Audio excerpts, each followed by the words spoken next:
Hello everyone. Today in this video we were going to take a look at the 6 hidden traits of the codependent. I've actually listed 7 things, but one of them really isn't a trait, it's more like a state of being. In any case, we'll get into it. So this channel is devoted to people who have been in or are currently in romantic relationships with somebody who suffers from untreated, undiagnosed, and or toxic borderline personality disorder and or narcissistic personality disorder.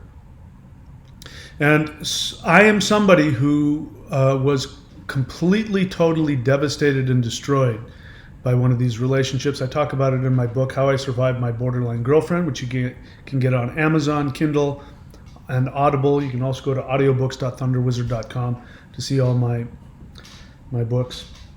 And I'm somebody who's been in all different kinds of self-development for my entire adult life. Talking about spirituality, meditation, energy work, yoga, Tai Chi, 12-step groups, therapy, group therapy, and nothing prepared me for what happened to me when I got involved with an untreated borderline. Completely, totally disarmed me and destroyed me. And I didn't want to live anymore. So long story short, I learned what I could do to completely heal myself from the pain of these narcissistic relationships. And I tell you exactly how to do that in my book. I tell you how to do it on this channel. If you put any time looking for it, you can find it.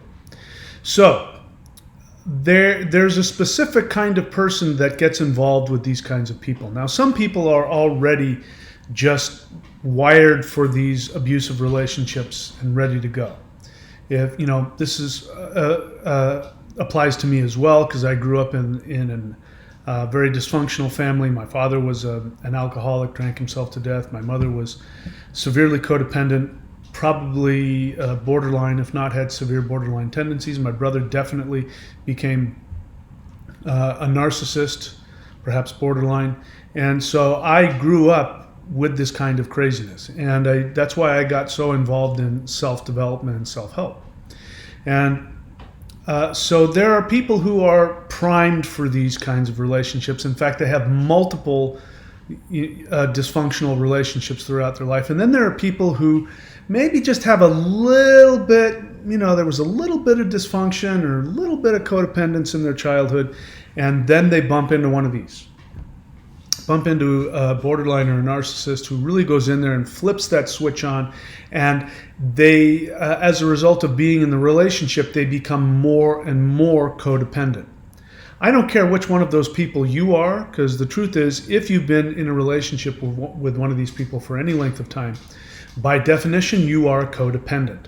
Please don't get bent out of shape over that term. Codependent doesn't mean that you depend on other people or that you can't support yourself. That's not what codependent means. Codependent simply means that you have been devalued to such a point where all of your worth, all of your lovability, all of your relevance to the world in your mind is based on superficial things outside of you. What you do for other people as opposed to who you are. So that is the essence of codependence, and that's why borderlines and narcissists, as well as their victims, are all codependents, because everybody's operating in that, when you're in that world, everybody's operating from the belief that their value comes from outside of them. So a codependent has, there's all different kinds of codependence, and there's definitely a scale. But one of the things that's interesting is that when you become a codependent, the process of devaluation that you go through, and that's the best word that I can think of, you are devalued. The longer you stay with them, the more value you lose in your own eyes, in their eyes, and in your experience with the world. When you're with somebody and you've been devalued for a long enough time, you start to actually take on narcissistic traits in order to survive. So what's happening is that the borderline and the narcissist is actually infecting you with their personality disorder. You don't have a personality disorder, but you slowly start to resemble that internally. In fact, you mirror them. You mirror their personality disorder. So let's take a look at these hidden traits. I've got 7 here. 6 of them are traits. 1 is just something that happens. The first one, covert Cptsd. So complex what is it? Cptsd. Complex post-traumatic stress disorder is something that happens when you've been in a prolonged period of life and death stress. And this is what happens when you get involved with these people. You would think, well, that doesn't, I wasn't in any physical danger. Nobody had a gun to my head. But from the perspective of your nervous system, what ends up happening is that these people, because of your already, the traits within you, but they actually seek to bring this out in you on an unconscious level. They groom you so that you will see them as being indispensable to your survival. Your basic survival need is to be loved. That is the most powerful need there is. Babies know this. Babies, if they're not loved, they will die. Doesn't matter if you feed them, clothe them, wipe their butts. If you don't love them, it'll kill them. And this is what creates borderlines and narcissists. At some point, the lack of love or the trauma or the abuse almost kills them, but they survive. They survive the intense trauma, so they are in a constant state of PTSD as well. But what they do in order to bring you into their dysfunctional world is, in the beginning, the narcissist will love bomb you, the borderline will idealize you.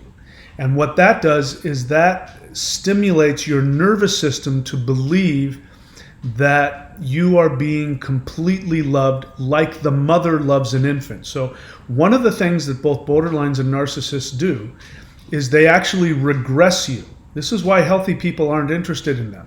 And they're not interested in healthy people. Because if you don't have one of these holes within you, there won't be any place for them to reach in and fulfill your deepest need for love and attention and make you feel like, oh my God, I've never been this loved before. But that feeling that you had when you're being love bombed or when you're being idealized, the feeling that you have is actually a regressed feeling that you had or should have had as an infant. Mommy is everything. Mommy is God. Mommy regulates all of my feelings. Mommy meets all of my needs. Mommy is my universe. The borderline and the narcissist know how to make you have this feeling. And whether they're doing it consciously or not is beside the point. They go in there, they flip that switch on, and your nervous system then says, oh, this is my survival. You regress to an infant. Now, consciously, you think, I've found my true love. I've found my soulmate. Or as many people completely, totally misunderstand, my, what do they call that? Not my soulmate, but my soul, I forget what they call it. Anyway, you know what I'm talking about. But that is actually a transference. It's not real. It's a transference. It's a projection onto them. And so what ends up happening, as you know, the idealization doesn't last. The love bombing doesn't last. It lasts long enough to get you to attach and to feel like they are indispensable to your total survival, spiritual, mental, physical, emotional. And when that happens, then the abuse begins. That flips on the trauma. You lose all rationality. If you are rational, the first time you experience the trauma of these relationships, you would go, wow, that is just so cruel. I don't deserve that. I'm out of here. You didn't do that, though. You didn't do that because you weren't rational. You didn't do that because your nervous system believed that your survival depended on it. So you can't be rational. That's why you have this total confusion. Why you have this cognitive dissonance where part of you says this is really screwed up and the other part of you says, no, that's okay, we can get her to love me again. And you're in this constant state of mentally you can't figure out why you're doing what you're doing. It's a sign of tremendous PTSD. You're trying to survive against the odds. So it's not really a hidden trait, it's just one of the underlying symptoms of codependence is Cptsd. And I said it's covert because one of the things that codependents have to do in order to survive, they're trained to do this sometimes from birth, is to not show that they have any issues. So they're very narcissistic in that way. They create a defense mechanism where they need to show that they have no weakness and they don't have any problems. And so the PTSD can be covert. Nobody else will see it. Nobody else can experience it. The truth is, it'll come out, but it'll explode, usually. What will happen is a codependent will go about acting codependently with people. In their mind, they will feel as though they're giving and giving and giving to themselves. The people around them will take them at their word when they come to them and say, I'm just a giving person. They'll think, oh, how nice. And they won't think anything more about it. But the person who says, I'm just a giving person, will actually be wanting some kind of something in return, which we'll talk about, and then they'll explode. And so people will talk about that. Yeah, that person, she's just like, you got to be careful. She just explodes. She holds it all in and then explodes. And this is very common with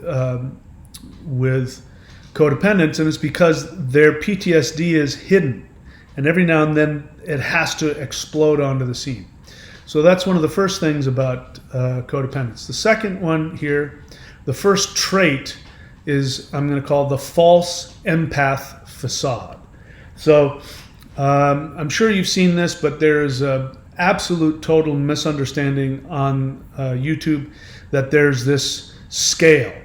And the scale is there's two extremes of people. There's only two kinds of people in the world, and there's this scale, and there's this huge extreme rift between them. On one end is the empath, the person who feels intensely for other people, only wants to help, and in fact is incapable of going through life without feeling everybody else's feelings, taking care of everybody else, wanting to heal the whole world. This is the supposed empath. Nowadays they have new names for them. They call them super empaths, or they call them heyokas, but we're talking about the same thing. The extreme end, supposedly the extreme end of empathy. And according to these people, there's only this this extreme between empathy and total lack of empathy. So on one end, according to them, is the empath, and on the other end of the spectrum is the sociopathic narcissist. And in their definition of the narcissist has no feelings for anybody and is consciously seeking to destroy you all the time. This is a complete falsehood. It's incredibly superficial, and it's just simply not true.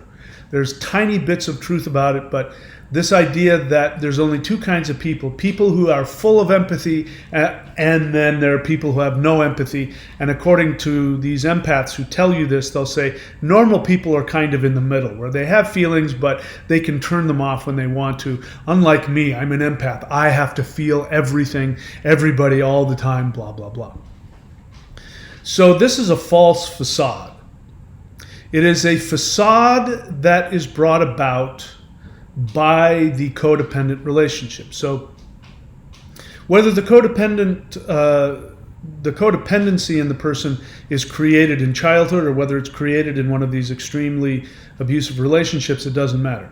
At some point, the message is given to them that your value is in taking care of my needs. Whether that's the parent saying that to the child ends up becoming a people pleaser. Now, when you're with one of these narcissistic people, if you don't meet their needs, what will end up happening is they will get angry and they will abuse you even more. So even though being put in the position of having to regulate somebody's, a parent's feelings, that right there is incredibly abusive. Because it should be the other way around. The parent should be completely focused on regulating the infant and helping the child to grow through that. But it's backwards in these codependent home situations where the child has to regulate the dysregulation of their narcissistic codependent parents. So they learn from a very early age, from infancy they learn. In fact, I heard from, I think it was my therapist, that within the first few days, babies learn how to influence, manipulate their parents in order to get their needs met. So it means that from infancy, human beings are wired to be empaths. They're wired to know what people's feelings are. Now, when you're in a toxic situation, in order to survive, you've been told you have to not only meet my needs, but you have to know what my needs are before I even know them. Now, if you've been with a borderline, they're that way. They know, they're psychic. They know what it is you're about to want. And especially in the idealization phase, they're 2 steps ahead of you, which makes you feel like they're perfect. And that's the whole point, to make you feel like they're indispensable to your happiness. So as the codependent, you learn from a very early age to not only know what people are feeling, but to be able to predict. That includes watching people. You become an expert at knowing, analyzing what's going on inside of somebody, what their feelings are. You become spiritually empathetic, where you're able to literally feel the energy of other people's emotions, and so you're able to respond to that.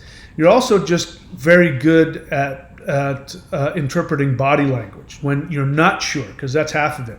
You don't know what the heck is going on, and you better figure it out, especially when you've got one of these cold narcissistic people that are just cold and dead-eyed. You have to try and figure out, from whatever evidence you can, physical movement, eye movement, the slightest thing. You have to figure out what people are thinking, and then you have to meet their needs, and your value is based on that. You now, instead of feeling what you're supposed to feel, which is that your value is based simply because you are alive, you're aware, and you exist, your value is based solely on how well you meet other people's needs. So you have to be correct. You have to be superior to the other person and know what their feelings are before they do, and you can't make a mistake, because if you do, it might mean your life. At the very least, you might end up with the back of a hand across your face. All right? So this is a false facade. The codependent will represent themselves, as I said, it's super empath, it's all over the place. You don't understand. I am full of empathy for people. I feel all of their feelings. I have nothing but love. In fact, all of my love is unconditional, which is why I am so drained all the time. I go out in public and I'm surrounded by people, and it drains me. And they're saying it drains them because they feel so strongly. They have this gift. They can feel other people's feelings. And that's just plain false. Empath does not mean that. An empath means you not only know what somebody's feeling, you're not only able to identify with their feelings, you're also able to have an understanding of what is in their best interest, meaning you don't have an agenda. So here's a rule. If you ever feel drained, it means that you have an agenda. Now, it could mean that the other person is narcissistic and the other person is pushing you to fix them. It could also mean that the other person is completely individuated and doesn't need anything from you. But you feel drained because you have a selfish agenda. There's nothing wrong with having a selfish agenda. This is one of the things about empaths. Empaths will present themselves as they don't have any personal needs, which is pure, complete, total nonsense. The person that you want to be with is somebody who knows what their needs are and is able to express them.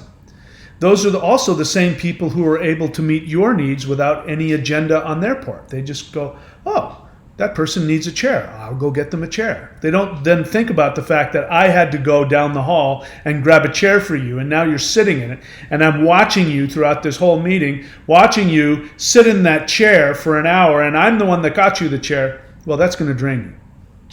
Empaths are like this. Codependents who identify as empaths have agendas through the roof. They only do things for others because they believe that's what they need. Number one, what they need to do to survive. Their value comes from helping others, but at the same time, they have a hidden agenda. They want something. They want to be loved. They want to be appreciated. But it's distorted. We all want to be loved, and we all deserve to be loved, and we all deserve credit for the good things that we do. But the codependent false empath doesn't understand that their empathy is coming from a regressed infantile need to be seen and approved of. And it's actually very draining on everybody else if you spend all your time making sure the other person feels approved of. It's very draining. So, they have a false empath facade. They're actually quite selfish. Passive aggressiveness. You can see where this is going, because if you have a false empath facade and you're pretending, or you believe that you're doing all these things for everybody else all the time, and yet you're drained, and nobody acknowledges you, and nobody loves you, and nobody appreciates you, then you are going to start being passive aggressive. You're going to start doing things and saying things that are going to, you're not going to come right out and be aggressive. You're going to be passive aggressive about it. And codependents are masters of giving compliments while being passive aggressive. I recently responded to a quote where somebody heaped praise upon me. And what was really going on in that comment was that the person was heaping praise on me so that I would stop requiring that people do the one thing in order to be healed. This person wanted me to say, you know what, you're right. I am amazing, and you don't have to do the one thing. And you specifically, the one who gave me that compliment, you know what, I'm going to give you a pass. Because you're right, I'm amazing. You're right, nobody needs to do the one thing. They just got to listen to me. And you haven't done the one thing, but you've listened to me. So that's very passive aggressive to try and get that out of somebody. What that person was really saying was, stop telling me I have to do the one thing. But because they can't be aggressive, because they're so codependent, they've been trained to learn how to get their aggression in under the facade of being amenable, being nice, being complimentary. So codependents will heap compliments on somebody, and then underneath that will be the aggression, where they're trying to get what they want, or where they're trying to push you away, or where they're trying to devalue you. All right, keeping score, conditional love. We talked about this already. Somebody sees somebody needs a place to sit, so they go out in the hall and they grab a chair, and they come back and they give the person a chair. They also showed up that day with a plate of cookies. Nobody told them, will you bring the cookies? They just decided they were going to bring the cookies, and they showed up and said, I decided to bring cookies for everybody, which of course everybody eats and enjoys. And then they go around doing all these things for people, and nobody responds, because people take them at face value when they make it look as though, no, this is just something I enjoy doing. No, just sit back and relax. I love doing it. I'm a giver. I'm a people person. I just love making people happy. People take them at, oh, okay, well, heck, great. That's awesome. And then they forget about it, because that's what you do when somebody actually gives to you unconditionally. They have no conditions. But you'll find out with this person, I used the example of Mabel. Mabel comes to the PTA meeting and she brings cookies. First she brought store-bought cookies. Everybody ate them up and nobody thanked her for it.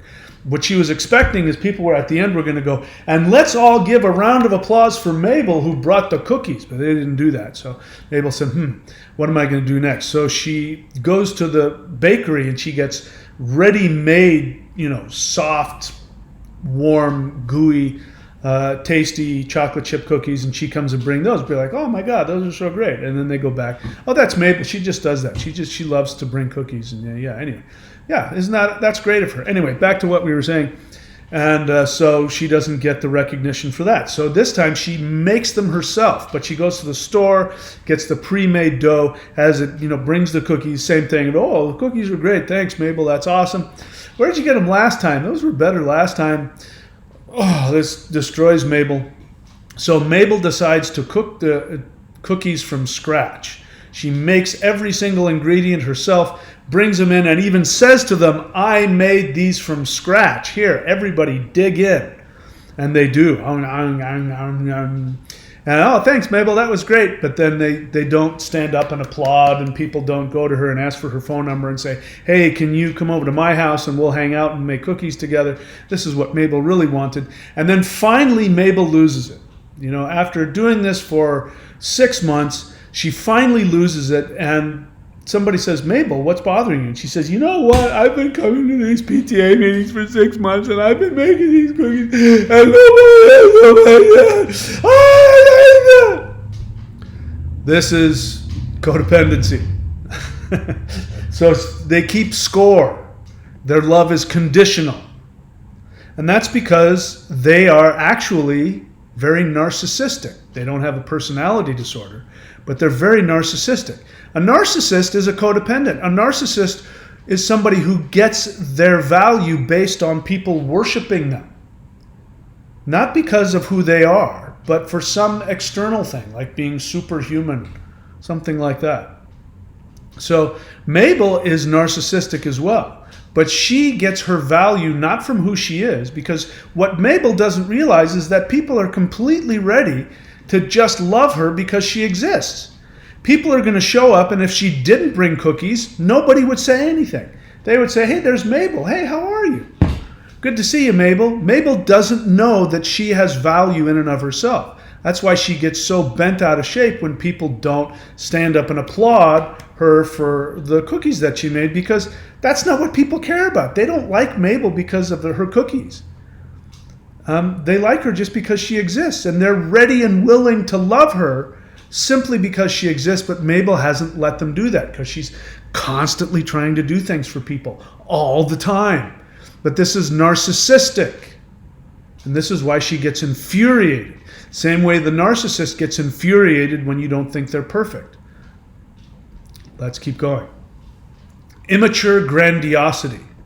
So when I say immature, I really mean that. I don't mean that in a negative way. I mean that like these are people who are seriously regressed, like they're regressed all the way back into childhood, regressed. And so they, like a child believes they are the center of the universe. They're very grandiose.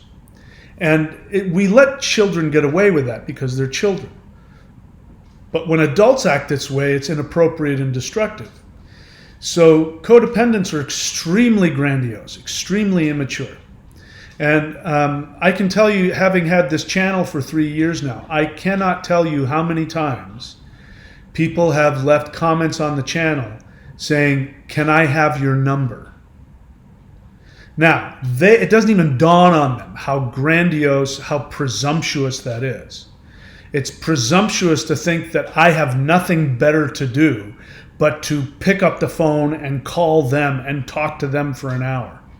Give you another example. People will go, you should talk to me and make a video about my relationship. You could make a video for like 3 hours, of course, and their relationship with their borderline is basically exactly like everybody else's. The most important salient parts are the abuse, the devaluation, all that, and that's no different.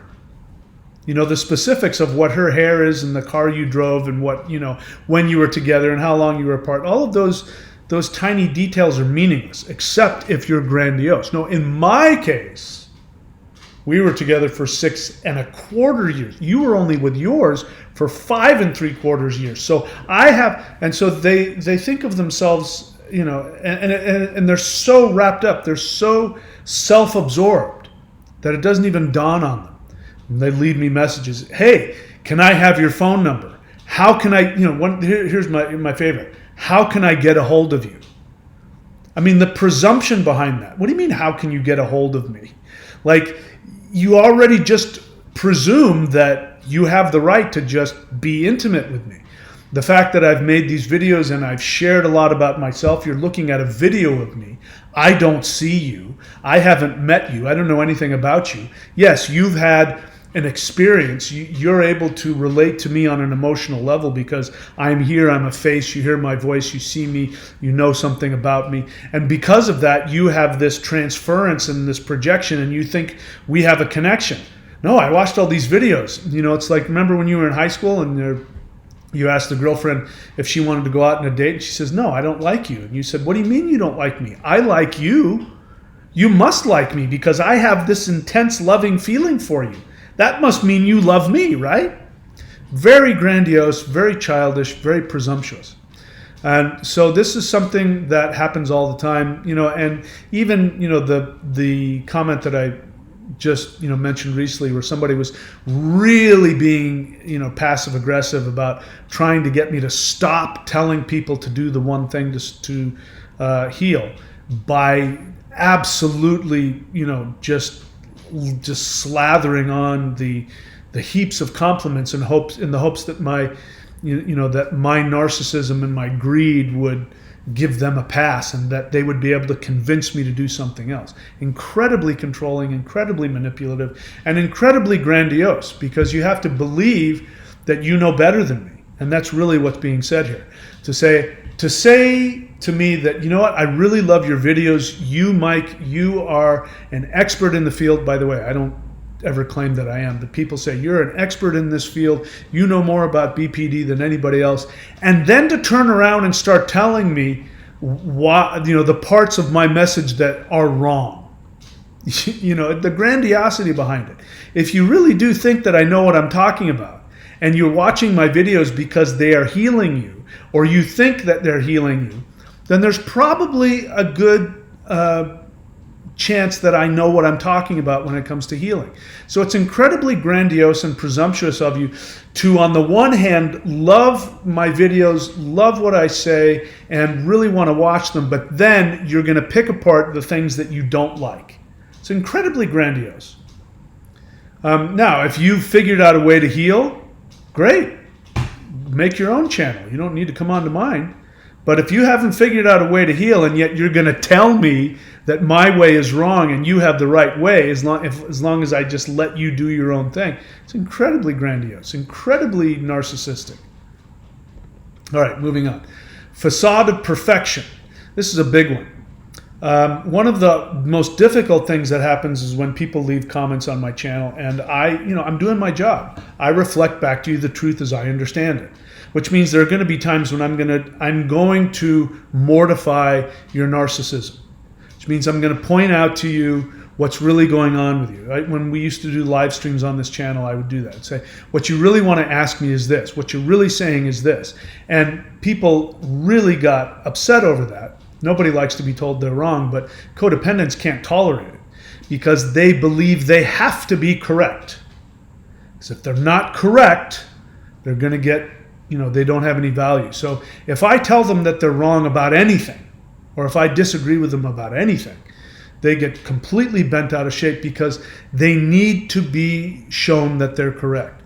Or, even if I counsel somebody, not necessarily on this channel, but if I counsel somebody who's codependent, and I'm telling them where they need to go, what they really need out of their life, and it's something they didn't want to hear. Like, I've met the woman of my dreams. How do you know? Well, because I dreamt about her and then I saw her on the street. She told me she was married, but I know she's the one for me. And then I say, listen, this is complete fantasy on your part. That woman is not meant for you. You belong with somebody else. And then they get very, sad and dejected over it. But then they'll get back to me and then they'll want to argue with me about it. No, you didn't understand what I was saying. This is very codependent. You didn't understand. That's not what I meant. You're taking this out of context. What I really meant to say was, and they end up saying the same thing because they can't tolerate being seen as being incorrect or imperfect. This is very codependent. And then lastly, they seek narcissistic supply from abuse. So you don't have any problem when I tell you about the narcissist who uses you for narcissistic supply, who drains you of energy, who, all the things that they do, all the supply that they get. You love to hear me and other people talk about how narcissists will use you for their supply. But what codependents don't want to accept is that they, in fact, get their narcissistic supply from being abused, from being victims, from being victimized. And in fact, that's how they interact. They interact from the state of victimization, which is, by the way, all of you who love my channel and do everything I suggest except for the one thing. If you are one of those people that do everything except for the one thing, I am talking about you. You are seeking narcissistic supply from abuse because your nervous system tells you if you're abused, you'll eventually be loved. You're still waiting for your mother to reward you for all of the abuse that she heaped on you. You're still waiting 10 years, 20 years later for your borderline ex-wife who's sleeping with your asshole cousin in Vegas and hasn't seen you in 20 years. You're still waiting for her to love you. That's why you're still angry with her. You think she's evil. She did it on purpose because you're still waiting for her to love you, and your narcissistic supply comes from that. Which is why when I come to you and I say, if you still have anger towards your ex, it means you still love them. You can't tolerate that. You can't tolerate when I say, if you think they're evil, it means that you don't want to accept that they have a mental illness, and you want to believe that they have the choice to choose whether or not they can love you. Because if they're evil, it means they can choose to be good, which means that they might still love you. And if you do the one thing, you will actually be pulled out of that crazy hypnosis, that delusion, and you'll go, oh my God. And you'll see things for what they are. And your codependent survival mechanism cannot tolerate that. Your narcissism is a defense mechanism. And you have narcissism. I didn't say you were a narcissist. I didn't say you were an NPD. You might be a situational narcissist. You might be a functional narcissist, because to be a codependent also means that you have narcissism. You can't have one without the other. There's a difference between having a personality disorder and just being neurotic. But it functions the same. The rules are pretty much the same. So you get narcissistic supply by going around and telling people, yeah, my ex-boyfriend used to hit me all the time. I always picked the wrong men. Why do I always attract him? You get narcissistic supply from that because you were told if you're abused, if you are a victim, if you are a doormat, then you have value. And you make yourself available. Why do you attract narcissists? Because you walk around with this sign on your head that says, I get my supply by meeting your narcissistic needs. And they go, oh, hey, we should go out. And you go, oh, great. And then they love bomb you. And then you go, oh, mommy. And then they go, I was just kidding. Let me abuse you. And you say, yes, please, because the unconditional love was getting a little frightening. So please abuse me so that I... Okay? So you can't take yourself so seriously. So these are the 6 hidden traits of codependency with the underlying covert Cptsd. If you want to heal, there's only one way to heal. Therapy is good, but it won't heal you. Watching all of the videos, including mine, are great, but they won't heal you. There's only one thing that'll heal you. You want to know what that one thing is? Go get my book, How I Survived My Borderline Girlfriend, audiobooks.thunderwizard.com, or you can go to Amazon, Kindle, Audible, and or spend 10 seconds and search my channel and you'll find out what the one thing is. But you won't do it. You know why? Because you are actually in the grip of a PTSD illness called codependence. And the pain and the fear that comes from breaking free from that in your mind right now is more painful than staying in this no man's land of, I've gone no contact, but I still can't stop thinking about her. So I don't hold out hope, but maybe one or two of you might actually be in enough pain that you're willing to do the one thing I tell you about in this book, How I Survived My Borderline Girlfriend. Until then, I'll keep making videos, and I will keep mortifying your narcissism, and we'll see how long you last on the channel. Thank you so much. I wish you all the best, and I will see you next time.